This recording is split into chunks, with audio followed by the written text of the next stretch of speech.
Being a first-time homebuyer can be both exciting and stressful, but it also tends to be very expensive, especially with soaring real estate prices and high interest rates.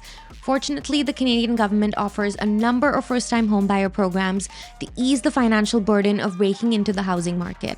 Hi everyone, welcome back to Property Ladder. My name is Kashnaz and I'm a realtor in Toronto. In this video, I will be walking you through all of the programs and incentives available from the government that you can utilize and take advantage of as a first-time or returning homebuyer. These include the RRSP Homebuyers Plan, tax rebates, grants, and programs available in Canada in 2024, including the newest federal program, the First Home Savings Account. First on the list is the RRSP Homebuyers Plan. If you're a first-time homebuyer in Canada, a great source of funding for your down payment is a Registered Retirement Savings Plan, or more commonly known as the RRSP. The Canadian government's RRSP Homebuyers Plan allows first-time homebuyers to withdraw up to $60,000 from their RRSP for a down payment tax-free. If you're purchasing with someone who is also a first-time homebuyer, you can both access $60,000 from your RRSP for a combined total of $120,000. However, since the homebuyers plan is considered a loan, it must be repaid within a 15-year timeline in annual installments, with the first payment due 2 years after your purchase. The RRSP Homebuyers Plan is advantageous for Canadians, as generally speaking, early withdrawals from your RRSP are considered taxable income. In this case, if you qualify under the definition of a first-time homebuyer as per the Homebuyers Plan, you are exempt from it. Failure to make a repayment, or if you make a withdrawal from your RRSP but do not meet the eligibility requirements, the withdrawal will be taxed and must be included in your income tax statement as taxable income. In order to be eligible to use the RRSP Homebuyers Plan, you must meet the following criteria. Number 1, you're 18 years of age or older. Number 2, you must be a Canadian citizen or resident.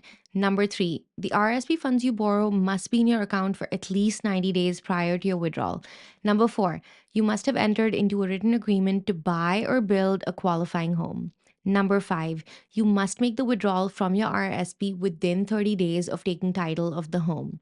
Number 6, you must intend to live in the home within 1 year of purchase as your primary residence. Number 7, you cannot have owned a home within the last 4 years. Number 8, if you're buying with a spouse or common law partner who is not a first-time home buyer, you cannot have lived in a home they owned within the last 4 years. And number 9, if you have used the home buyer's plan before, you cannot have any outstanding balance due.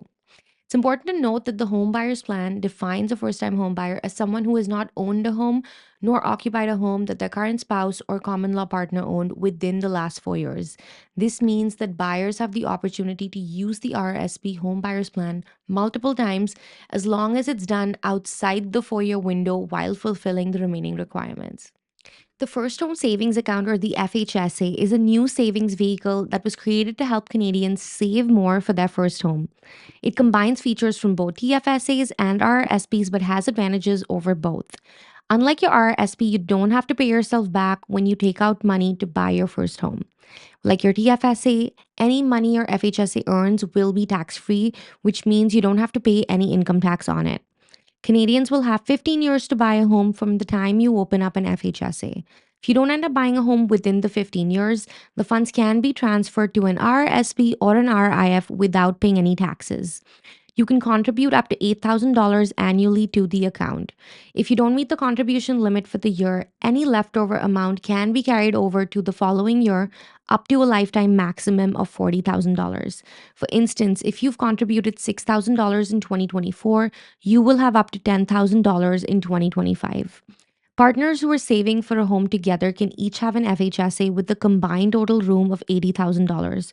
To add to that, you can use the funds in your FHSA along with the ones in your RRSP home buyer's plan and use it towards your home purchase. In order to access the FHSA, account holders must have entered into an agreement to purchase a property. Once you've purchased the property, the account must be closed within the year. In order to make a qualifying withdrawal, you must meet the following criteria. You must be 18 years of age or older, be a Canadian resident, you must be a first-time homebuyer, have an agreement to buy or build a qualifying home, intend to occupy the home as your principal residence within a year of buying or building it, and lastly, make the withdrawal within 30 days of your home purchase. Should your withdrawal not meet these conditions, it will be considered non qualifying and the entire amount will be added to your taxable income for that year. Third on the list is the land transfer tax rebate. When buying a home in Ontario, you are required to pay a provincial land transfer tax on closing. The total amount is calculated based on the purchase price of your property and can range from 0.5 to 2.5%. If you're buying in Toronto, you unfortunately also have to pay a municipal land transfer tax. The rates are similar to the provincial tax but higher for properties over $3 million. The Toronto tax applies to you if you buy within the boundaries of Steeles to the north, Etobicoke to the west, Scarborough to the east, and Lake Ontario to the south. This can add up to a hefty sum and certainly throw a wrench in your budget if you are unprepared. The good news is, first time homebuyers can qualify for a provincial rebate of up to $4,000 and up to $4,475 on the municipal rebate. In order for first time homebuyers to be eligible, you must be a Canadian citizen or permanent resident of Canada. You must be 18 years of age or older.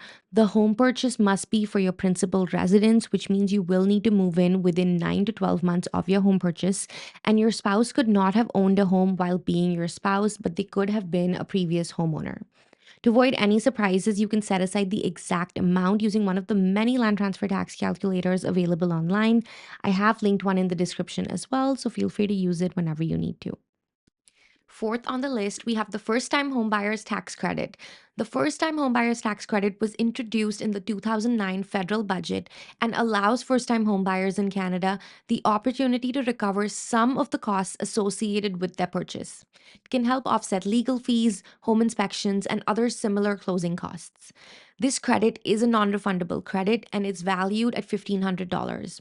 After you buy your first home, the credit must be claimed within the year of purchase.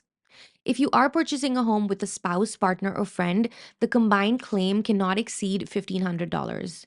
To receive your claim, you will need to include it with your personal tax return. In order to be eligible, your home must meet the following requirements. It must be located within Canada. It must be an existing or new home. The home could be a detached, semi, townhome, mobile home, condo, or apartment. It can also include a share in a cooperative housing corporation that gives you possession of the home. And lastly, the home must be a principal residence, which means you must intend to occupy the home within 1 year of your purchase. Last on the list, we have the GST HST New Housing Rebate.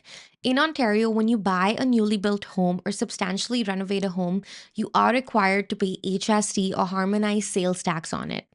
The new housing rebate is available to individuals to recover some of these costs. The HST in Ontario is 13%, of which the GST or the federal portion is 5%, and the provincial sales tax is 8%. The maximum amount of rebate you can receive for your GST portion is $6,300 and up to $24,000 on the provincial portion. It's important to note the purchase amount the rebate is calculated on is capped at $400,000. For example, if a newly built home is purchased for $1 million, the rebate will only apply to the first $400,000 of the purchase price. To be eligible for the rebate, you must be a Canadian resident, at least 18 years of age, and apply when you file your taxes within 2 years of your closing date. While the 5 programs we just discussed are specifically created for first time homebuyers, let's go over 2 helpful tax incentives which can be utilized by anyone who owns their home. The first tax incentive is the Multigenerational Home Renovation Tax Credit. The newest tax credit to be offered to homeowners, it is designed to make it more affordable for multiple members of the same family to live together in one dwelling. This credit offers a refund for renovations that create self contained secondary units, such as in law suites. Homeowners can claim up to $50,000 for each qualifying renovation, with the credit of 15% of costs up to a maximum of $7,500 for each claim. To be eligible, you must be renovating your home in order to create a secondary unit for a qualifying relative who is a family member age 65 or older or a family member with a disability. A secondary unit is defined as a self contained unit which has its own entrance, kitchen, bathroom, and sleeping area.